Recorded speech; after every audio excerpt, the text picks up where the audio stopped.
साल 2014 की बात है। सरकार किसकी बनेगी और किसकी नहीं, इस सवाल के अलावा पूरे देश की नज़रें एक फर्जी एनकाउंटर के मामले की अदालती सुनवाई पर टिकी हुई थी।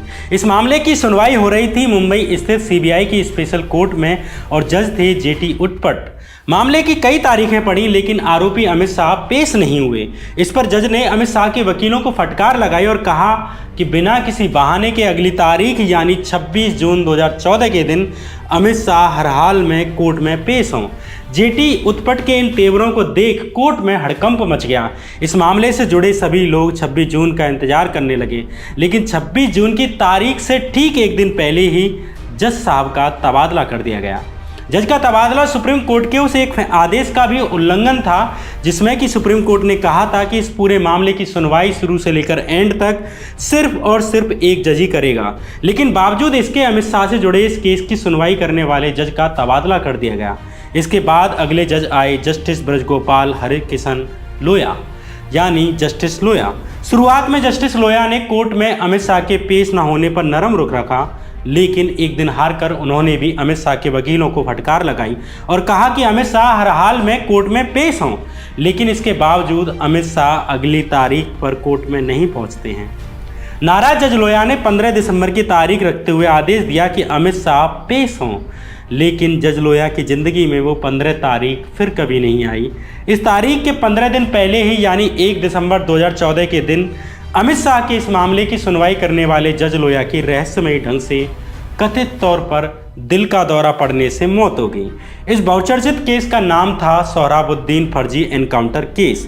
जज लोया की मौत के बारे में कहा गया कि नागपुर में एक शादी में भाग लेने गए जज लोया को हार्ट अटैक आ गया था जिससे कि उनकी जान चली गई।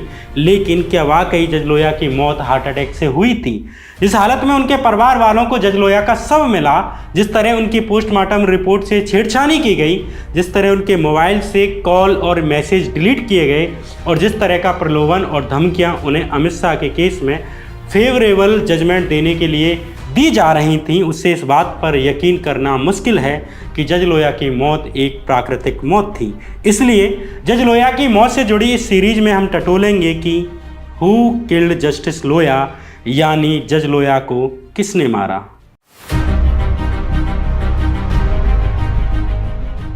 नमस्कार, मैं श्याम मीरा सिंह। साल 2006 में गुजरात में हुए जिस सोहराबुद्दीन फर्जी एनकाउंटर मामले की सुनवाई पहले जज जेटी उत्पट कर रहे थे और बाद में जज लोया करने लग रहे थे, वो सोहराबुद्दीन फर्जी एनकाउंटर मामला सिर्फ सोहराबुद्दीन की हत्या का मामला नहीं था। सोहराबुद्दीन तो दरअसल एक राजनीतिक खिलौना बड़ था जिसकी बंदूक से उसके मालिकों ने अपने न जाने कितने प्रतिद्वंदियों को निपटाया था। सोहराबुद्दीन फर्जी एनकाउंटर मामले की जड़ें सोहराबुद्दीन से न शुरू होकर भाजपा नेता और गुजरात के गृह मंत्री रहे हरेन पांड्या की मौत से शुरू होती हैं। हरेन पांड्या भाजपा में होते हुए भी नरेंद्र मोदी के प्रतिद्वंदी थे। उन्होंने साल 2002 में हुए दंगों में नरेंद्र मोदी की भूमिका को लेकर भी गवाही दी थी कि गुजरात दंगों में नरेंद्र मोदी का हाथ था, ऐसा उन्होंने कहा था। लेकिन इसके कुछ महीने बाद ही हरेन पांड्या की रहस्यमयी ढंग से हत्या कर दी गई। हरेन पांड्या की हत्या किसी और ने नहीं बल्कि सोहराबुद्दीन ने की थी, लेकिन कार्रवाई किसने थी ये अब तक का एक बड़ा रहस्य है। गुजरात दंगों में गवाही देने के कुछ महीने बाद ही सोहराबुद्दीन ने अपने साथी तुलसीराम प्रजापति के साथ मिलकर हरेन पांड्या को निपटा दिया था। बाद में फर्जी एनकाउंटरों के माध्यम से हरेन पांड्या की हत्या में शामिल सोहराबुद्दीन और तुलसीराम प्रजापति को भी गुजरात पुलिस ने निपटा दिया था। यहाँ 3 महत्वपूर्ण सवाल उठते हैं। पहला सवाल ये कि सोहराबुद्दीन की हरेन पांड्या से कोई दुश्मनी नहीं थी, तो आखिर उसने हरेन पांड्या की हत्या क्यों की और किसके कहने पर की।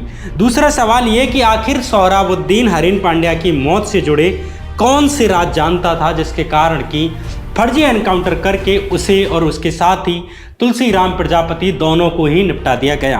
तीसरा सवाल सोहराबुद्दीन फर्जी एनकाउंटर मामले की सुनवाई करने वाले जज लोया की मौत का, कि क्या वाकई में जज लोया की मौत एक हार्ट अटैक से हुई थी या इसके पीछे भी कोई कहानी है। अगर इन कहानियों के तार पकड़ेंगे तो पाएंगे कि जज लोया की मौत सिर्फ एक जज की मौत तक सीमित नहीं थी, बल्कि उनकी हत्या के तार उस अंतिम आदमी की गलेबान तक जाते हैं जिसने कि गुजरात दंगों में गवाही देने वाले हरेन पांड्या को मरवाया था। और हरेन पांड्या की हत्या के लिए जिम्मेदार उस असली आदमी को बचाने के लिए एक हत्या के बाद दूसरी हत्या और दूसरी हत्या के बाद तीसरी हत्या की गई। जैसा कि इस मामले पर सुप्रीम कोर्ट की वरिष्ठ वकील इंदिरा जय सिंह कहती हैं कि हत्याओं का ये सिलसिला उस वक्त तक चलता रहा जब तक कि राजनेता, आम स्त्री पुरुष, गवाह और अंत में जज समेत सभी लोगों की मौत नहीं हो जाती। जज लोया की मौत को एक अकेली घटना के रूप में देखना उस पूरी कड़ी को नज़रअंदाज करने जैसा है, जिसमें सबसे पहले हरेन पांड्या की मौत होती है, फिर जिनसे उनकी हत्या करवाई गई उन तुलसीराम प्रजापति और सोहराबुद्दीन को भी फर्जी एनकाउंटर में मार दिया जाता है, फिर इस मामले में सुनवाई करने वाले जज का तबादला कर दिया जाता है और अंत में उस जज की भी रहस्यमय ढंग से मौत हो जाती है, जिसने कि अमित शाह को अदालत में पेश होने का फरमान सुना दिया था।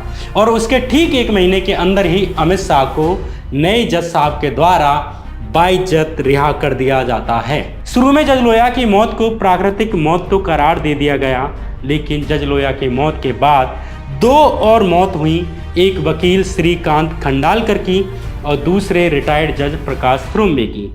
ये दोनों ही मृतक जज लोया के दोस्त थे और इन दोनों ही दोस्तों को जज लोया ने अमित शाह के केस से जुड़ा एक बड़ा राज बताया था।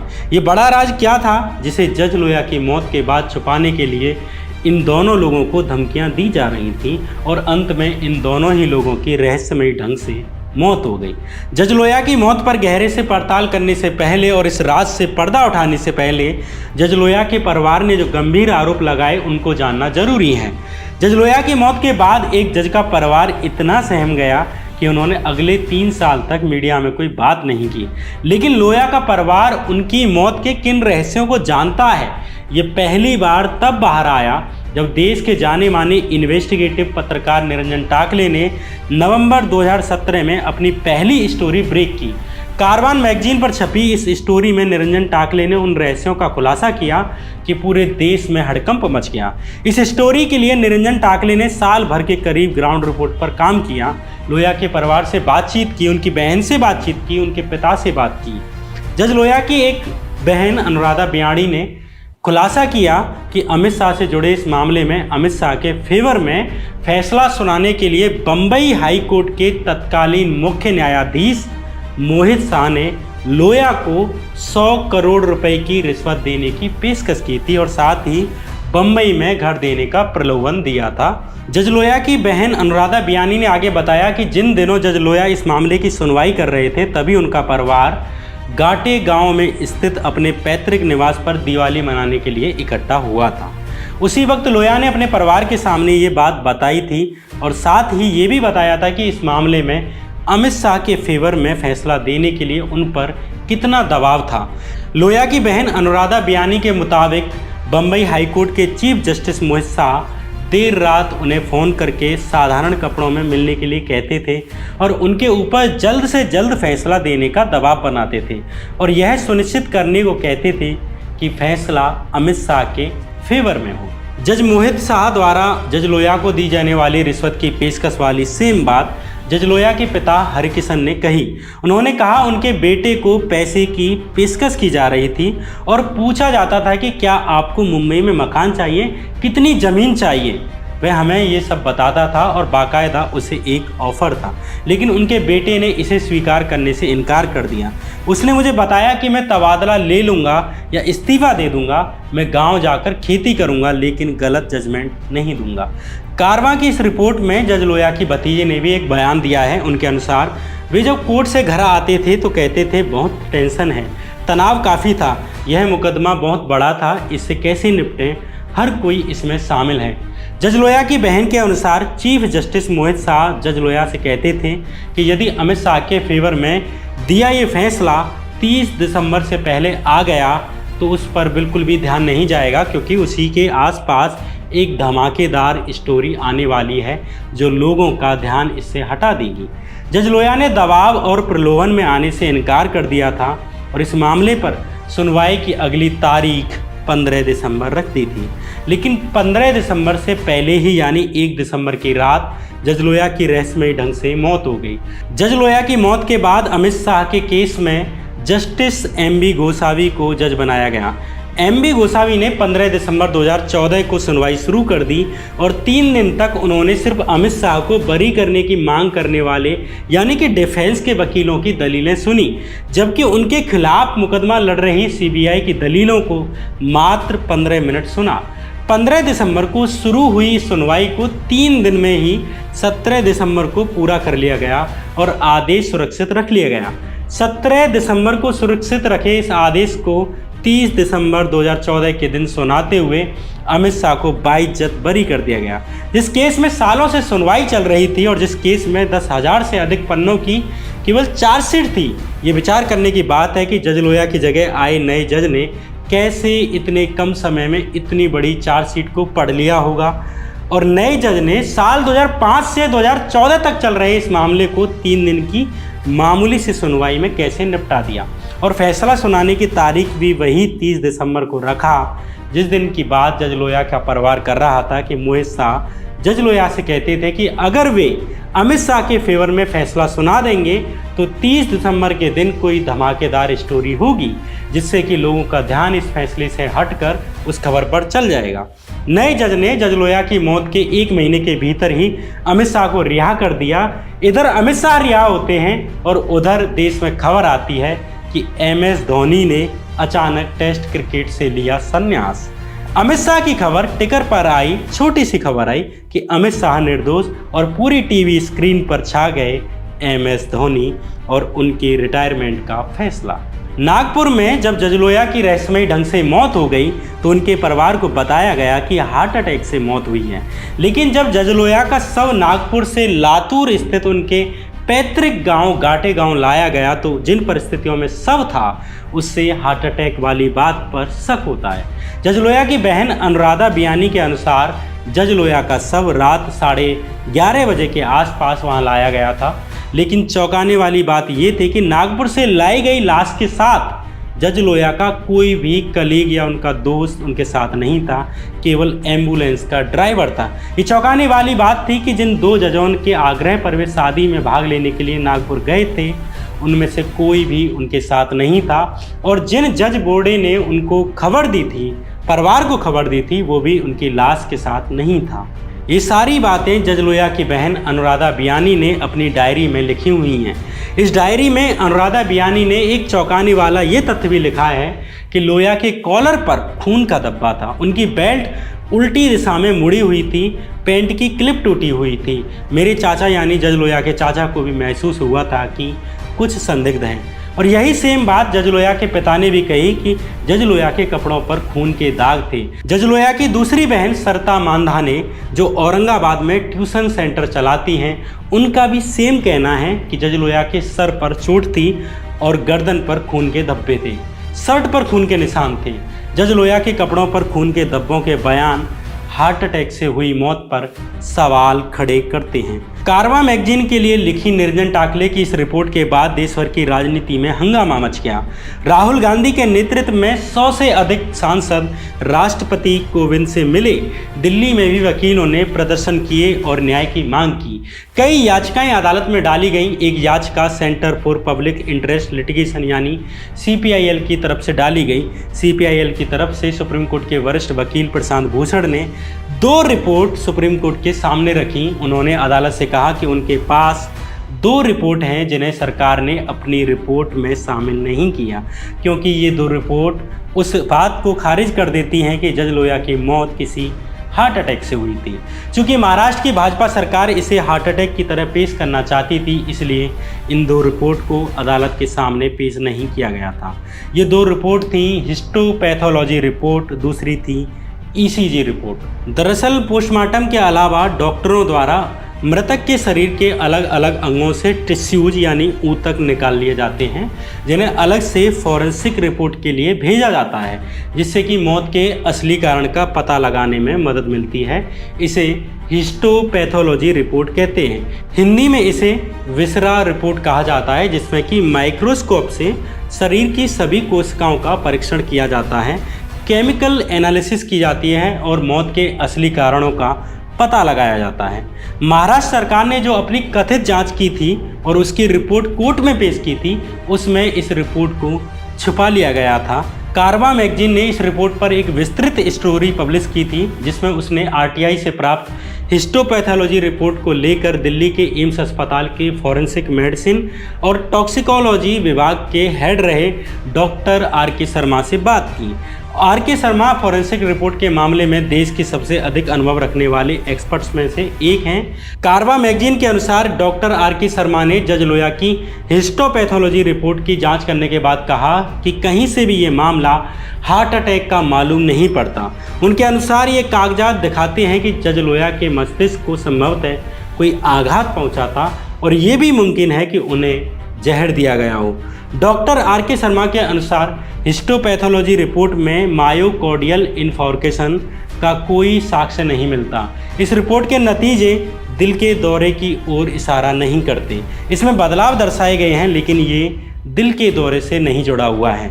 उन्होंने आगे कहा कि पोस्टमार्टम रिपोर्ट यह भी कहती है कि उनकी धमनियों में कैल्सीकरण दिखाई दे रहा है। जहाँ कैल्सीकरण होता है वहाँ दिल का दौरा नहीं हो सकता। साफ है, फॉरेंसिक एक्सपर्ट डॉक्टर आर के शर्मा का मत सरकार के उस दावे को खारिज करता है जिसमें सरकार कहती है कि जज लोया की मौत दिल के दौरे से हुई। इसी रिपोर्ट को वकील प्रशांत भूषण ने कोर्ट में पेश किया। इसके अलावा प्रशांत भूषण ने दूसरी रिपोर्ट यानी कि ईसीजी की रिपोर्ट को पेश किया, जिसे सरकार ने अपनी रिपोर्ट सौंपते समय अदालत में पेश नहीं किया था। दरअसल हार्ट अटैक के शुरुआती लक्षणों में जैसे कि सीने में जलन होना, सांस लेने में तकलीफ होना, नसों में कोई ब्लॉकेज होना, तो उसमें सबसे पहले मरीज का ईसीजी टेस्ट ही किया जाता है। दरअसल जज लोया के मामले में ईसीजी टेस्ट की भी अपनी एक कहानी है। सरकार का कहना है कि नागपुर के डांडे अस्पताल में जहां जज लोया को सबसे पहले ले जाया गया था, वहां जज लोया का सबसे पहले ईसीजी कराया गया था। लेकिन कारवां मैगजीन का कहना है कि ईसीजी कराया ही नहीं गया था। इस कथित ईसीजी की रिपोर्ट को कई मीडिया संस्थानों में प्रकाशित किया गया था। माना जाता है कि इस कथित ईसीजी रिपोर्ट को सरकार के द्वारा प्लांट किया गया था ताकि कारवां मैगजीन की रिपोर्ट को गलत ठहराया जा सके, जो कि कह रही थी कि ईसीजी नहीं कराया गया। लेकिन कमाल की बात है कि जब लोया मामले की जांच रिपोर्ट महाराष्ट्र सरकार ने सुप्रीम कोर्ट में दाखिल की तो इस ईसीजी रिपोर्ट को पेश नहीं किया गया। लेकिन प्रशांत भूषण ने इस रिपोर्ट को अदालत के सामने रखा और कहा कि मैंने इस कथित ईसीजी रिपोर्ट को ढेर सारे हृदय रोग विशेषज्ञों को दिखाया। एक प्रमुख हृदय रोग विशेषज्ञ यानी कि डॉक्टर उपेंद्र कौल को भी दिखाया, उनकी राय ली गई। उन्होंने कहा कि इसमें किसी भी प्रकार से हार्ट अटैक के लक्षण नज़र नहीं आते। प्रशांत भूषण ने अदालत में तर्क रखा कि अगर यही ईसीजी रिपोर्ट है तो ये मौत के पीछे दिल के दौरे की बात को खारिज करती है, और अगर ये जज लोया की ईसीजी रिपोर्ट नहीं है और किसी और की ईसीजी रिपोर्ट है और इसे प्लांट किया गया है, तो ये गंभीर सवाल खड़ा करती है कि आखिर किसने फर्जी तरीके से ये ईसीजी रिपोर्ट बनाई और क्यों बनाई और किसने इसे इंडियन एक्सप्रेस में छपवाया। दरअसल कारवां मैगजीन की रिपोर्ट छपने के बाद जज लोया की मौत के पीछे का इशारा कहीं न कहीं अमित शाह की तरफ जा रहा था। जज लोया की मौत पर आई इस रिपोर्ट के बाद सरकार दबाव में आ गई। इसके बाद पीएम सतर्क हो गया। कारवां मैगजीन की एक दूसरी रिपोर्ट के अनुसार कैबिनेट मंत्री पीयूष गोयल को ये काम दिया गया कि ये स्टोरी किसी भी टीवी चैनल पर छपने ना पाए। इसके लिए बाकायदा टीवी मालिकों को कॉल किए गए। जब कारवां मैगजीन ने जज लोया पर की अपनी स्टोरी का दूसरा पार्ट अगले दिन पब्लिश कर दिया और जज लोया के परिवार के बयानों की वीडियो भी जारी कर दी, तो पीयूष गोयल परेशान हो गए। सरकार की तरफ से काउंटर करने के लिए विकल्प तलाशे जाने लगे। इसके बाद अमित शाह, अरुण जेटली, देवेंद्र फडणवीस और पीयूष गोयल को मिलाकर 4 सदस्यों की टीम गठित की गई और इसी कड़ी में एक ईसीजी रिपोर्ट प्लांट की गई ताकि कारवां मैगजीन को झूठा ठहराया जा सके, जो कि कह रही थी कि ईसीजी रिपोर्ट हुई नहीं थी। लेकिन सरकार द्वारा प्लांट की गई इस फर्जी ईसीजी रिपोर्ट में एक चूक हो गई, जिसे कि अलग अलग अखबारों के द्वारा प्रकाशित किया गया था। वो चूक क्या थी जिसने कि ईसीजी की इस फर्जी रिपोर्ट का भांडा फोड़ दिया। इस पर अगले एपिसोड में बात करेंगे और इस पर भी बात करेंगे कि जज लोया की मौत का असली कारण क्या था और उस कारण का राज जानने वाले उनके दोस्त वकील श्रीकांत खंडालकर और रिटायर्ड जज प्रकाश थ्रुम्बे की भी बात करेंगे कि जिनकी की जज लोया की ही तरह रहस्यमयी ढंग से मौत हो गई थी। एक की मौत को आत्महत्या बता दिया गया था और एक की मौत को दुर्घटना। लेकिन वो राज आज तक बाहर नहीं आने दिया गया जिस राज ने जज लोया, वकील श्रीकांत खंडालकर और रिटायर्ड जज प्रकाश थ्रोम्बे की जान ले ली। ये राज था एक ड्राफ्ट जजमेंट का, जिसमें जज लोया को कहा गया था कि ये जजमेंट है, इस पर सिर्फ साइन करने हैं और अमुक तारीख को फैसला सुनाना है। ये बना बनाया जजमेंट जज लोया को किसने दिया था, इस ड्राफ्ट जजमेंट की पूरी कहानी क्या है, इसे जानेंगे नेक्स्ट एपिसोड में। तब तक बने रहिए। नमस्कार।